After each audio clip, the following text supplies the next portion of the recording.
confiando que sempre nós somos limitados, mas Deus, Ele é poderoso para falar conosco. Sempre lembro de que se Deus falou por um jumento no Antigo Testamento na lei, Ele pode falar por mim na graça, né? Só que antigamente não tinha filmagem, né? Agora está filmando. Não mostrava a cara do jumento.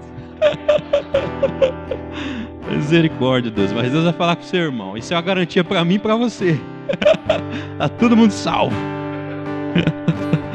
Glória a Deus. Então vamos abrir lá em Romanos capítulo 5.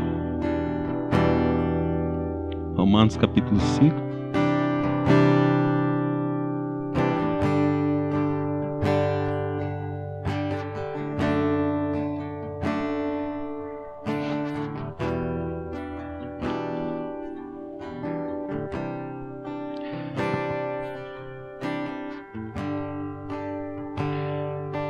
No domingo anterior, o pastor Fábio esteve aqui nos ministrando sobre a mensagem A Graça Abundante.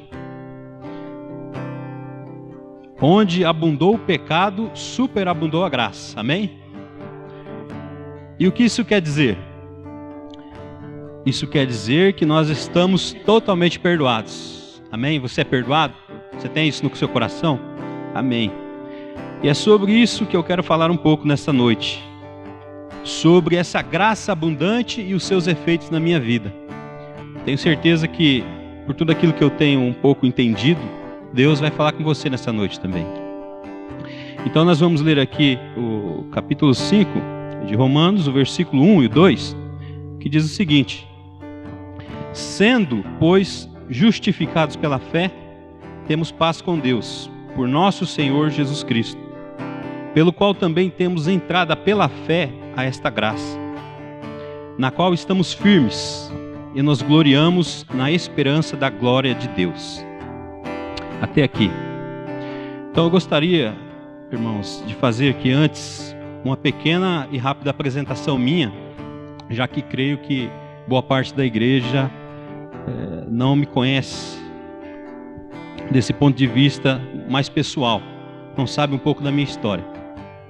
Então eu queria contar um pouco da minha vida rapidamente para vocês. Antes gostaria de orar. Feche seus olhos, vamos orar. Pai querido, nós estamos aqui nessa noite, Senhor, experimentando mais da sua glória, mais da sua presença, sentindo em nosso coração esse perdão do Senhor que é sobre todos nós, de que nós já estamos crucificados com o Senhor, de que nós já estamos perdoados, de que nós somos santos, somos seus filhos. E aqui nós estamos com o coração rendido, Senhor, diante do Senhor para ouvir a sua palavra. Permita-me, ó Pai, que através de minha vida outras pessoas sejam tocadas pela sua palavra. Fala, Espírito Santo, da maneira que essa pessoa precisa entender nessa noite. Toca no coração dela. Talvez eu não consiga explicar, mas o Senhor pode e fará isso. Eu tenho certeza, porque a sua palavra ela vive e eficaz, Senhor. Em nome de Jesus eu oro, Pai. Então, irmãos, meu nome é Antônio, como a maioria sabe. Eu sou casado com a Gislene.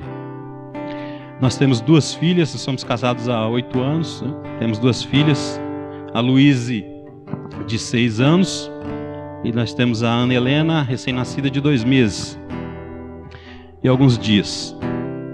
Essa é a parte da minha família que me acompanha aqui na igreja.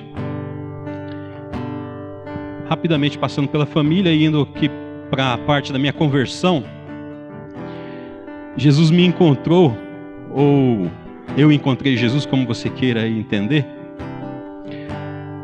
mais ou menos para o ano de 1999, onde eu vivia uma instabilidade na minha família e bem no meio da fase da minha juventude. Vivíamos em uma casa popular, uma casa humilde. Éramos 3 irmãos. Um irmão meu faleceu. Vivíamos ali também com a minha mãe e na época que era separada do meu pai. Meu pai separou da minha mãe e nos deixou assim quando eu tinha acho que uns 10, 12 anos. E nesse tempo aqui vivia conosco o nosso padrasto, né? Que era muito violento na época e tinha problemas com bebida alcoólica. Então, nesse tempo, eu estava vivendo uma estabilidade em casa, muito decepcionado. E nesse tempo, eu acumulava muitas tristezas na minha casa. E alguma esperança fora quando eu saía de casa. E essa esperança fora, quando eu saía de casa, ali eu via todo aquele mundo, aquelas pessoas, e o que eu deveria alcançar, conhecer, porque eu ficava muito no meu bairro, né? Então eu via a cidade para cá, eu falava, nossa, eu tenho que crescer, eu tenho que ir para outros lugares. Eu via essa possibilidade de eu terminar meus estudos, de eu conseguir um trabalho que conseguisse uma renda boa, de eu trabalhar, de eu sair daquele lugar. E o que me dava força na época, meus irmãos, era ajudar minha mãe. Minha mãe, na época, ela nos amava e nos ama muito. E na época, ela já se demonstrava uma vencedora. Ela passava por muitas dificuldades ali para nos sustentar, 3 irmãos. Minha mãe trabalhava de empregada doméstica. E ela sustentou ali praticamente 3 irmãos com um salário mínimo praticamente. Um salário muito curto.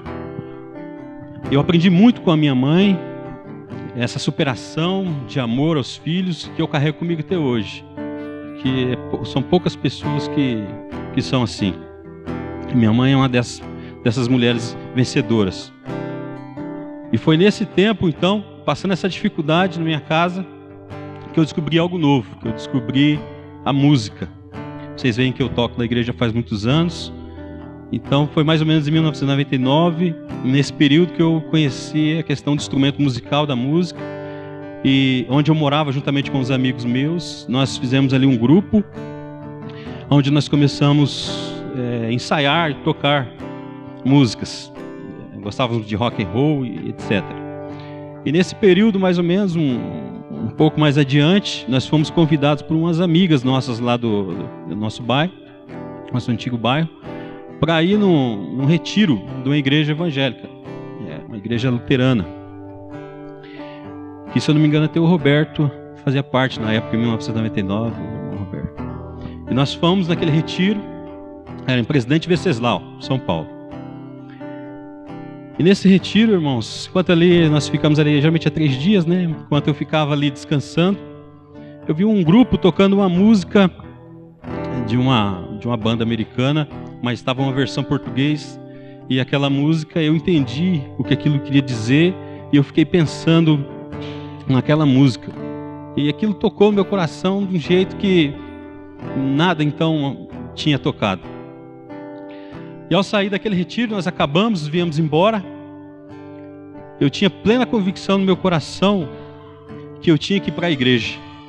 Eu até digo para alguns irmãos que eu não dei trabalho. Eu dei um trabalho para o pastor Ailton, mas assim, de ficar, me visitar, não dei muito trabalho, imagino eu, né?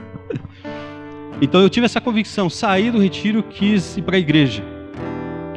Eu queria tocar aquelas canções para Deus. Eu fiquei totalmente tocado no coração. Eu queria fazer aquilo para Deus de qualquer jeito. Que até então um amigo meu, dessa antiga banda que nós tínhamos, falou de mim para 2 grandes amigos, que é o Marcelo, que está aqui, e o Júnior, o qual eles procuravam também um contrabaixista para a igreja, se eu não me engano, ou para a banda na época. E eles foram até lá na minha casa, um dia eu estava para sair de casa para ir para a escola, chegou lá o Santana, pastor. Lembra o pastor de Santana? Chegou o Júnior Marcelo. Me convidou para ir para a igreja. No sábado eu estava na igreja,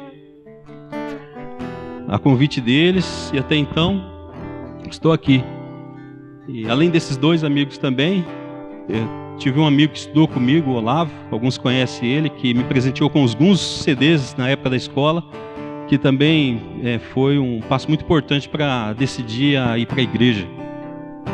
Então assim eu comecei na parte da música, vim para a igreja, batizei, comecei a participar do louvor, e depois eu ingressei no caminho do ensino, no caminho de aprender. Entrei no seminário de teologia das Assembleias de Deus, o IGET, o qual eu concluí esse seminário com um pouco mais de 2 anos. E o que foi mais surpreendedor de tudo, irmãos, que eu nunca gostei de estudar por prazer. Eu nunca tinha lido um livro. Eu estudava porque eu tinha objetivo. Quando eu completasse lá 18, 19 anos, eu tinha que sair do segundo grau. Eu já não aguentava mais aquilo. Então eu tinha que estudar. Se tu não reprova, que você reprovar é pior, mais um ano. Então, e só quando eu entrei na igreja, Deus tocou no meu coração e eu comecei a gostar de ler, de aprender, e eu fiz esse seminário. E depois de alguns anos eu fiz outro seminário, que foi já uma faculdade à distância, que é um seminário batista, fiz o bacharel, completei, é um seminário de mais de 2.000 horas, eu consegui concluir ele com menos tempo. E durante todo esse tempo, eu li também muitas coisas, irmãos. Imagina, de tudo que você imaginar, eu li. Aprendi muitas coisas aqui com o pastor Ailton, pastor Lígia no Caminho Vivo. Aprendi na Assembleia de Deus com o pastor José Maria, que foi um dos meus professores, um homem muito sábio. Aprendi com batistas, com presbiterianos. E eu, na minha essência, eu não sei se você é assim, mas eu sou uma pessoa muito curiosa com as questões da vida, com as questões de Deus. Até que o primeiro livro que eu comprei, eu lembro até hoje, foi um de escatologia sobre Daniel, e o segundo foi escatologia sobre Apocalipse. Já me entrei na cova dos leões. E foi os primeiros livros que eu gostava. Mistério. Quero saber o mistério de Deus aqui nesse aqui. E lia. Aí, vambora, Deus.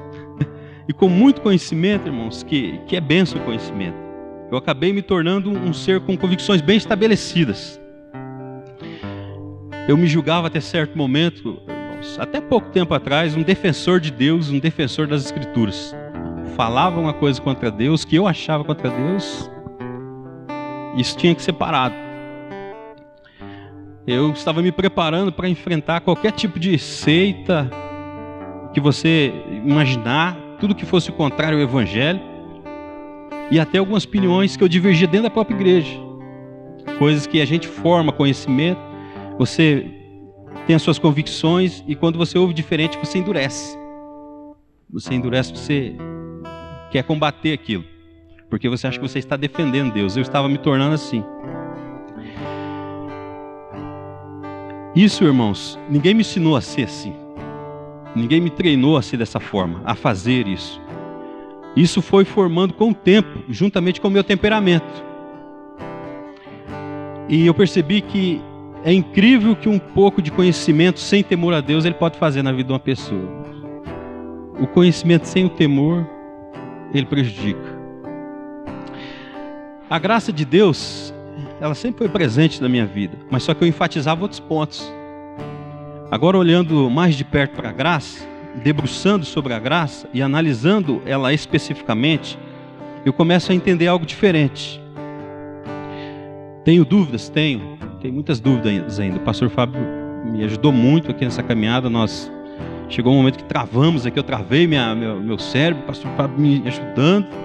Tenho algumas dúvidas, mas eu consegui entender algo, irmãos, e queria compartilhar com vocês hoje. E principalmente que eu entenda que Jesus, ele cresceu em graça. E que se Jesus cresceu em graça, eu posso crescer em graça. Você pode crescer em graça. Amém? Então, isso que eu vou compartilhar com vocês não é uma pregação, é algo que eu tenho aprendido de Deus. Espero que você seja abençoado. Então, dentro de todos esses turbilhões, irmãos, de análise, eu sabia no fundo que Deus não se prendia à minha maneira de pensar. Deus não se prendia da forma que eu pensava sobre Ele. Isso eu sabia.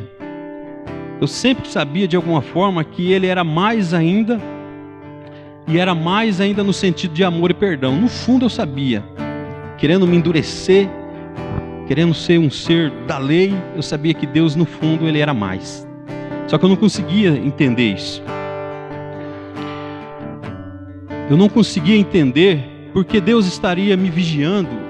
Irmãos, coisas que formaram na minha cabeça, eu não conseguia entender porque Ele me vigiava a ponto de eu pecar, e quando eu pecar, Deus então Ele me consumir. Eu vivia com isso daí, me formou na minha cabeça isso.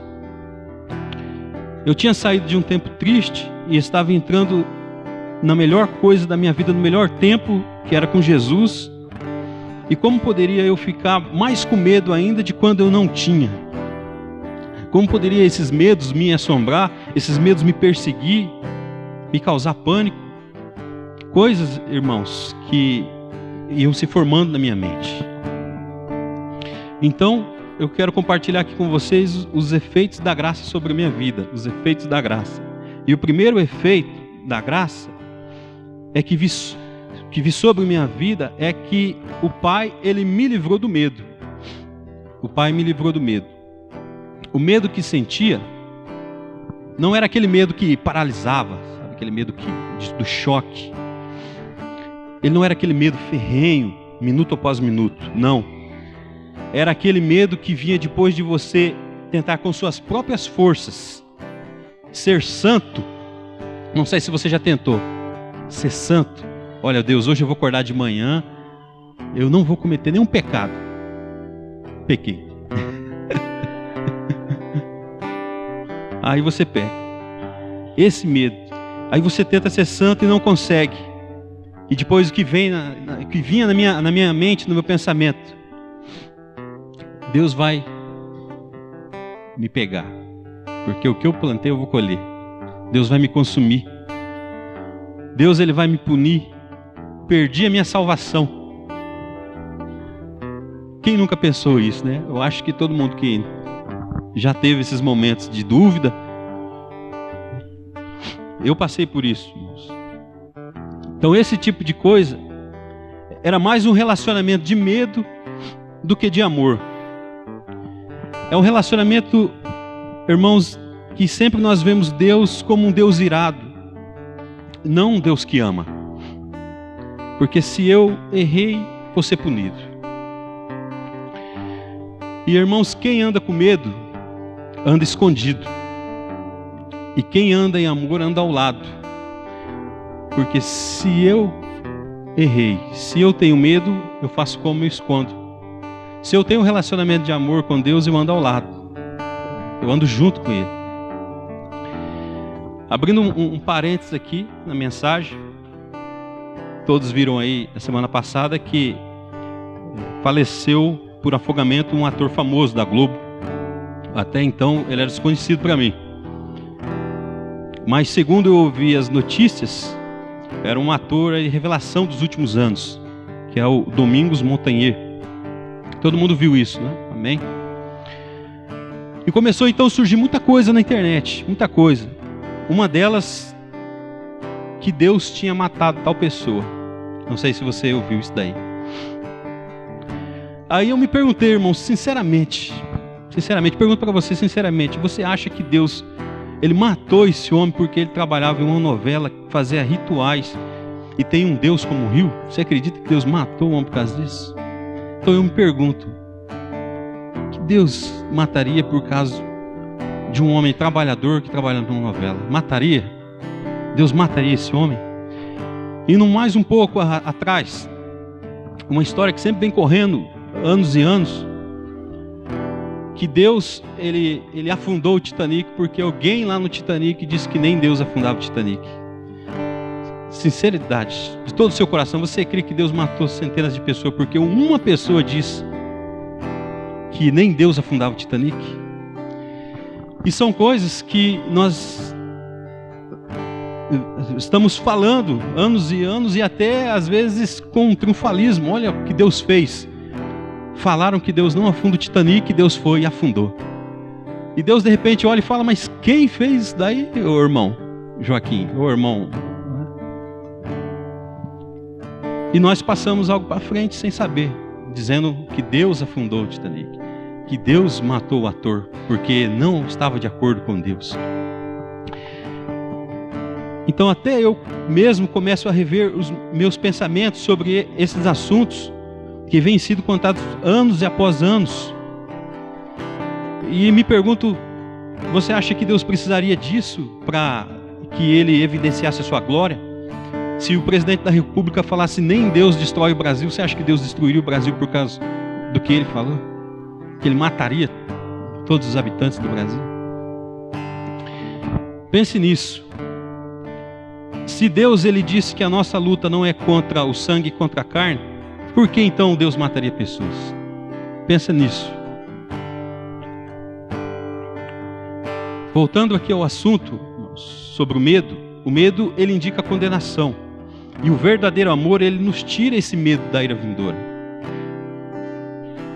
Você pode dizer, Antônio, esse Deus que você está entendendo hoje é um Deus que aceita tudo, que tudo pode.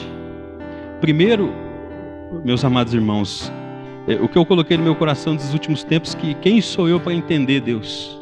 Eu sei que Ele é mais do que eu penso. Isso eu tenho certeza. Sei que os planos e os pensamentos dele são maiores que o meu. Isso eu sei. E eu sei também, irmãos, que existem tempos em que Deus age de certa forma. E que agora nós estamos no tempo da graça. E nesse tempo vejo Deus como um Deus que atrai. E não um Deus como espanta, como manda embora. Eu vejo um Deus agora que abraça, não que evita. Um Deus que enviou o seu Filho, que se tornou como um de nós, passando por tudo, todo tipo de sofrimento, para nos salvar, para nos dar vida e não para nos dar morte. Amém, irmãos? Por que Ele traria a morte para você? Ele trouxe a vida. Nunca fiquei sabendo, meus irmãos, que o medo levou alguém para o céu. Em Mateus lá 14:30, Pedro, quando ele teve medo, o que aconteceu? Jesus mandou ele andar sobre as águas. Quando ele teve medo, ele afundou. Eu nunca vi ninguém ter medo de ir para o céu, irmãos. Nunca vi ninguém ter medo de estar com liberdade com Cristo. Eu já vi afundar. Eu já vi ficar parado dentro de casa. Eu já vi sentir condenação. Mas eu nunca vi quem tem medo sentir liberdade. E é isso que o Senhor tira de nós com a graça. O medo. O segundo efeito da graça. Que Ele me tirou todos os requisitos de inimizade contra Deus. Nós lemos aqui no capítulo 5 de Romanos. Que sendo, pois, justificados pela fé, temos paz com Deus. Temos paz com Deus. Por nosso Senhor Jesus Cristo. Por que isso, irmãos? Me tirou os resquícios. Porque quando entramos no reino de Deus, e com o tempo, assim como eu, nós vamos adquirindo vários conhecimentos. Assim como uma criança, que ela é como uma esponja, ela absorve tudo que está em sua volta. Assim nós vamos também absorvendo muito conhecimento, muitas coisas. E com o crescimento no entendimento da graça, o Senhor vem e nos tira esses resquícios que ainda ficam pelo caminho. Tira de nós toda a dúvida, todo o medo, todo o pensamento que havia de eu estar em um estado de inimizade contra Deus. E o que me deixa em um estado de separação de Deus? É o pecado, não é? Vamos abrir lá em Isaías 59:2. Vamos ver o que está escrito ali.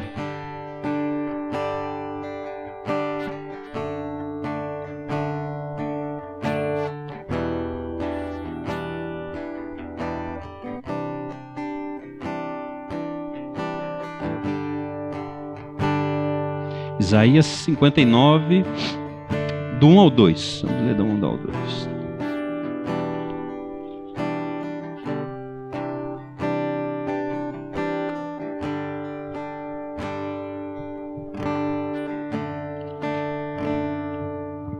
Eis que a mão do Senhor não está encolhida para que não possa salvar, nem o seu ouvido agravado para não poder ouvir. Mas as vossas iniquidades fazem divisão entre vós e o vosso Deus, e os vossos pecados encobrem o seu rosto de vós, para que vos não ouça. O que nos separa de Deus é o pecado. Então, se eu sou pecador, eu estou separado de Deus. Se eu sou pecador, eu estou separado de Deus, certo ou não? Certo. Em Romanos, voltando lá no capítulo 5, no versículo 8 a 9, diz que: mas Deus prova o seu amor para conosco em que Cristo morreu por nós, sendo nós ainda pecadores, logo muito mais agora, sendo justificados pelo seu sangue, seremos por ele salvos da ira. Então aqui a palavra do Senhor diz, quando nós ainda éramos pecadores. Nós éramos pecadores, você era pecador. Hoje você é justificado, amém? Glória a Deus, você é justificado. Se você é justificado, você não tem mais inimizade com Deus, amém? Você não tem mais inimizade com Deus. Você não está separado de Deus. E isso é por meio de Jesus. Por meio de Jesus nós já somos perdoados. Jesus, ele não nos vê mais como pecadores. E se nós não somos mais pecadores, não temos essa separação que nos faz inimigos de Deus. E isso muda tudo, porque até a nossa oração já é diferente. Porque se sempre vou orar e me vejo como um pecador, eu sempre então estabeleço uma barreira entre eu e Deus. E ao invés de eu usufruir da presença de Deus, eu fico triste e só choro porque me sinto um pecador quando Ele não me vê mais assim. Então você não é mais pecador e você tem horas que você se vê como um pecador. E você se vê como um pecador ele age no medo. Ele chora, ele fica triste. Sendo que o Pai não te vê mais assim. Sendo que você é justificado. E você então acaba deixando de usufruir da presença dele porque você acha que você está separado. Sendo que você já está reconciliado com Cristo. Hoje nós estivemos ali na casa do Pai, ali na igreja do pastor Paulo. Estivemos ali eu, o Marcelo e o Fabinho pregou lá.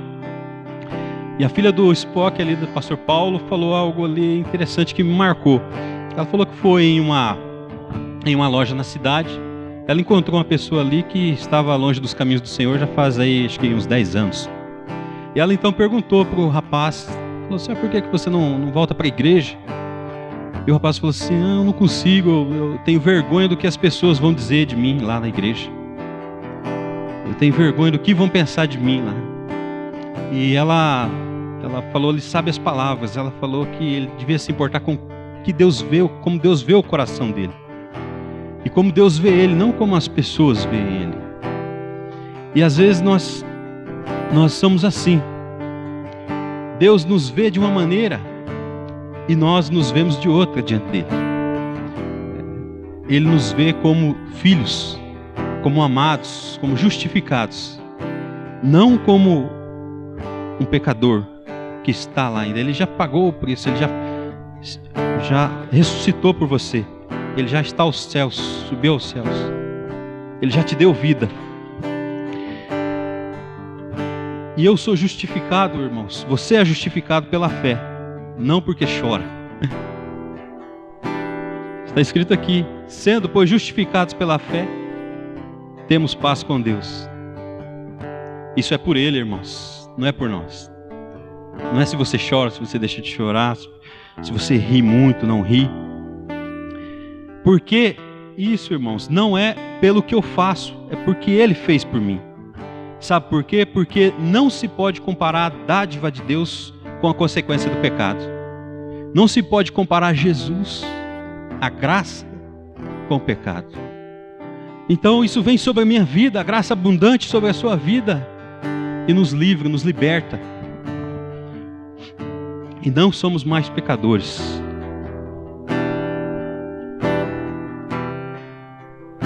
Agora, irmãos, nós temos o acesso ao Pai. Os judeus, eles eram separados da presença de Deus pelo véu do templo. E os gentios, eles eram isolados pelo muro externo do templo. No entanto, quando Jesus ele morreu, rasgou o véu e destruiu o muro. Em Efésios 2,14, lá diz o seguinte: porque Ele é a nossa paz, o qual de ambos os povos fez um, e derrubando a parede de separação que estava no meio, na sua carne desfez a inimizade. Glória a Deus, né, irmãos? Porque Ele é a nossa paz. o qual de ambos os povos ele fez um. E o que ele fez? Derrubou a parede de separação que estava no meio. Na sua carne ele desfez a inimizade. Temos o acesso a Deus, ao Pai. Aleluia, irmão. Glória a Deus.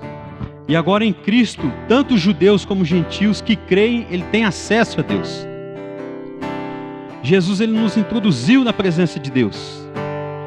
Abriu-nos as portas, a presença do Rei dos Reis. E quando as portas se abriram, o que encontramos foi a graça, a imerecida bondade de Deus, e não a condenação e o juízo. Nós temos o acesso à graça, ao Rei dos Reis. Temos esse acesso por Jesus, pela fé. Amém, irmãos? Temos essa paz com Deus. Então isso quer dizer que eu não preciso mais ficar lutando com Deus. Você não precisa lutar com Deus. Você não precisa lutar mais com Deus.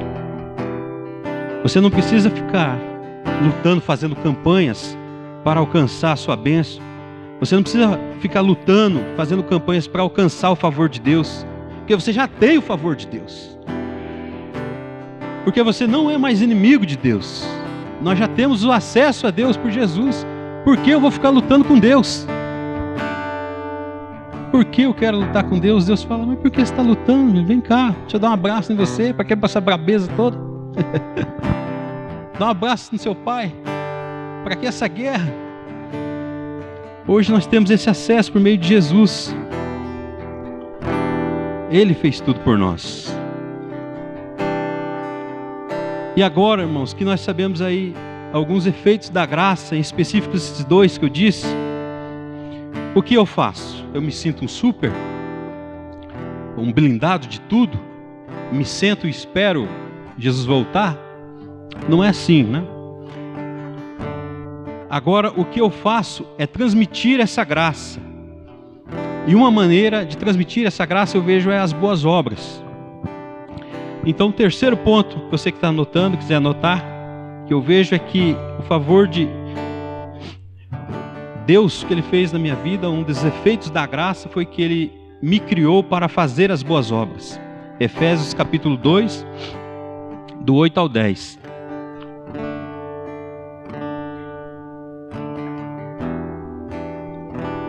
Efésios 2, do 8 ao 10.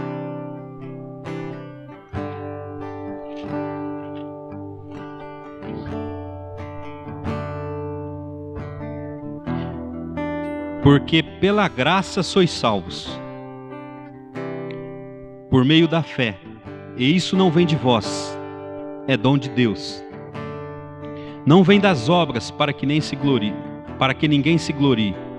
porque somos feitura sua, criados em Cristo Jesus para as boas obras, as quais Deus preparou para que andássemos nela. Então a salvação ela é pela graça, por meio da fé.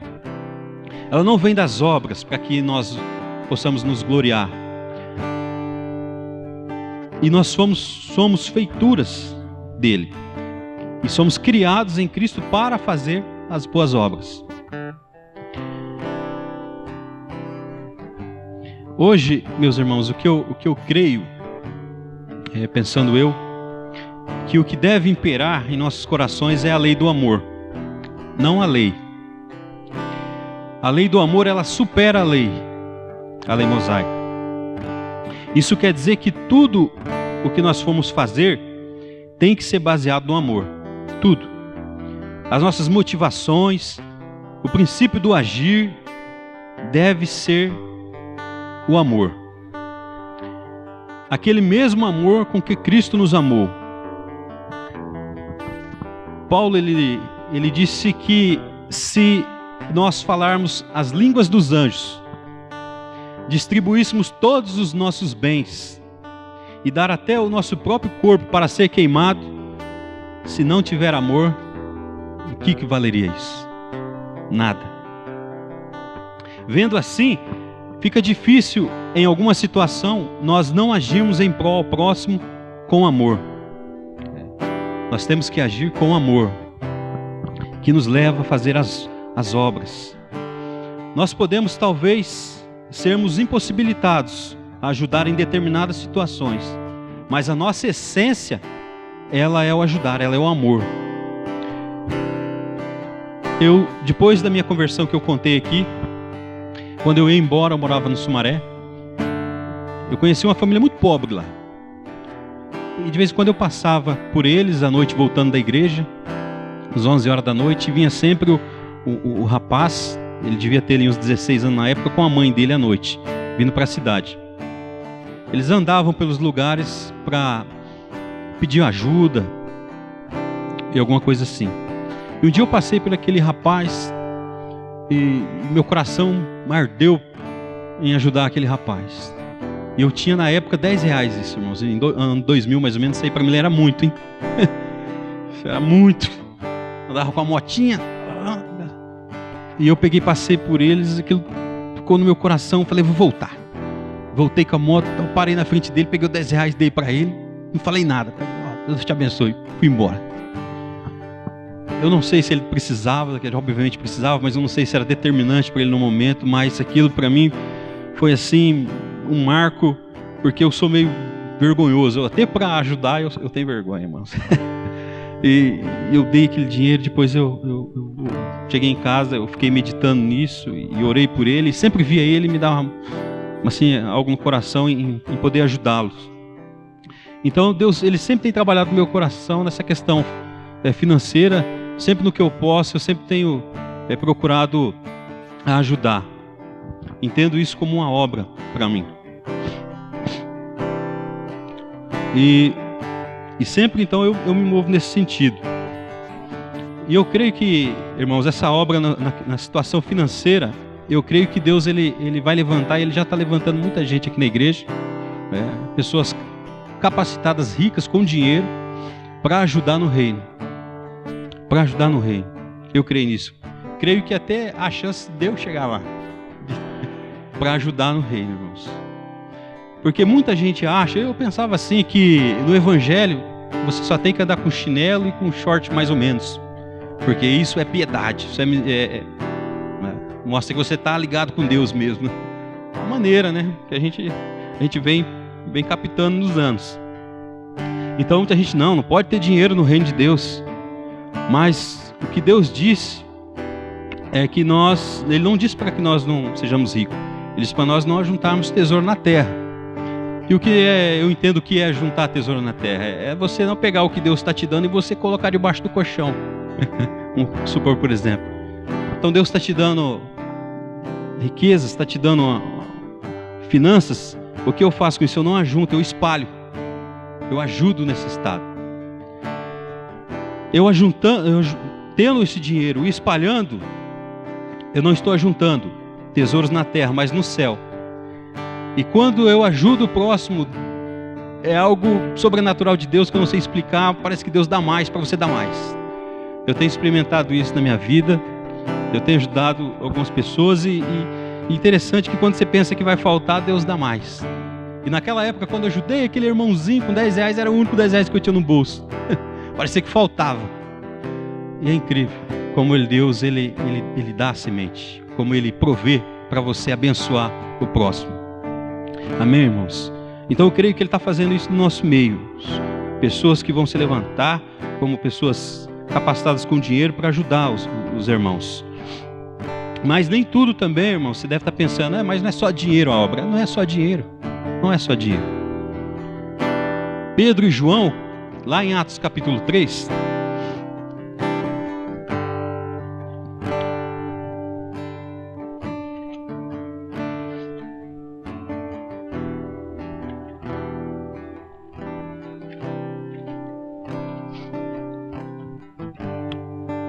capítulo 3 de Atos, do 1 ao 6,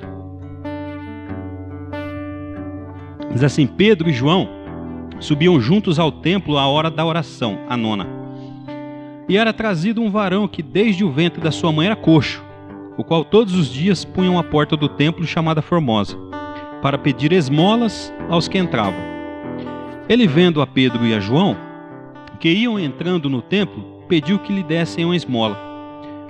E Pedro, com João, fitando os olhos nele, disse: olha para nós. E olhou para eles. esperando receber alguma coisa. E disse Pedro: não tenho prata nem ouro, mas o que tenho isso te dou. Em nome de Jesus Cristo, o Nazareno, levanta-te e anda. Então, nesse caso de Pedro e João, irmãos, eles não tinham aqui nem a prata nem o ouro, não tinham dinheiro. Mas o que eles tinham aqui? Amém? Levanta e anda. Levanta e anda. E o que estava aqui, o coxo, pedindo dinheiro. Ele queria esmola. E Pedro não tinha o dinheiro, não tinha o ouro e a prata. Então Pedro, nessa situação, ele não tinha o ouro e a prata, não tinha o dinheiro. E em outra situação, já os irmãos conhecem José de Arimateia, juntamente com Nicodemos. Eram duas pessoas muito ricas. José de Arimateia, um político, dizem os estudiosos da Bíblia, um senador. Ele foi e cuidou do corpo de Jesus. E após a crucificação, ele pegou o corpo de Jesus e colocou o corpo em um sepulcro novo, muito bem cuidado, próprio de uma pessoa da época que tinha muito dinheiro. Então, nesse caso de José de Arimateia, desses irmãos, eles tinham uma condição financeira e puderam ajudar dessa forma. E Pedro e João não tinham ouro e a prata. Então, creio, irmãos, que para realizar as obras de Deus, ele sempre vai nos dar o que for suficiente para ajudar o próximo. Sempre nós vamos ter isso na mão. Sempre baseado no amor. Seja com ouro e com prata, ou sem ouro e sem prata. Basta que nós venhamos a crescer em praticar as obras. Porque nós já somos criados em Cristo para isso, para as boas obras. Nós não nascemos com essa condição. Na nossa condição anterior, nós éramos lá, como diz Provérbios 30:15, que diz que a sanguessuga tem duas filhas. Me dá. me dá. Agora não, nós somos recriados em Cristo para as boas obras. Agora, o efeito da graça na minha vida é para que eu manifeste esse amor horizontal para com os próximos, para com o meu próximo. E o importante nós lembrarmos também, como pregou o pastor Maurício há um tempo atrás, sobre o samaritano. O samaritano ajudou o seu próximo com o que ele tinha, com o dinheiro dele, com o tempo dele, levou o próximo até o local de cuidado com o que ele tinha. Muitas vezes nós queremos ajudar com o que o outro tem, né? Mas você sempre tem alguma coisa para ajudar. Você sempre tem.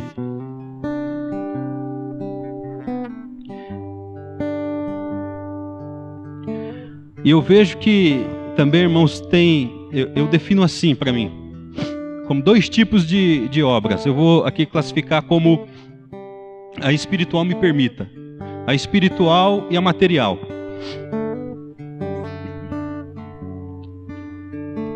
A espiritual seria como na condição de Pedro, que sem ouro e nem prata, orou por aquele coxo. E a material, seguindo José de Arimateia, abençoando com alguma coisa material.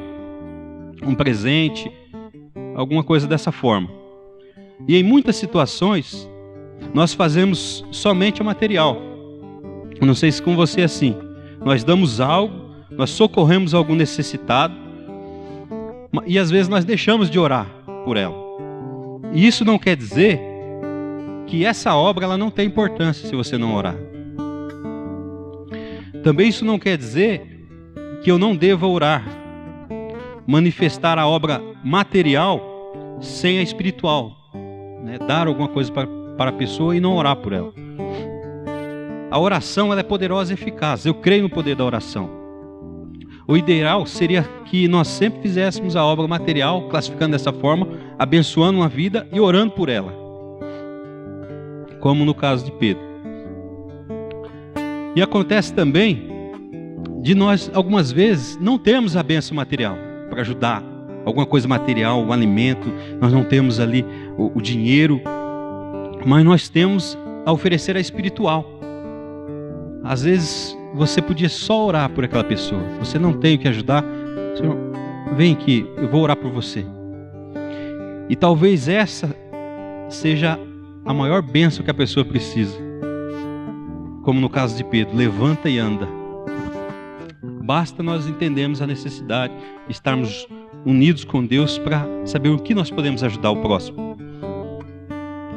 E se nós fizermos somente a material, somente ajudarmos a pessoa, de repente a pessoa surgiu de repente e você não deu para orar pela pessoa, você não estava ali linkado com Deus e você não percebeu o momento e abençoou a vida daquela pessoa e não orou, e de repente você pensa: Deus, eu perdi a oportunidade. Eu podia ter falado do Senhor para essa pessoa, eu podia ter orado por essa pessoa, e agora o que Deus vai fazer comigo? Deus vai me cobrar essa alma porque eu não falei de Jesus para ela. E vendo assim, irmãos, isso sempre remete ao medo. Sempre que eu deixei de fazer e que Deus está me olhando.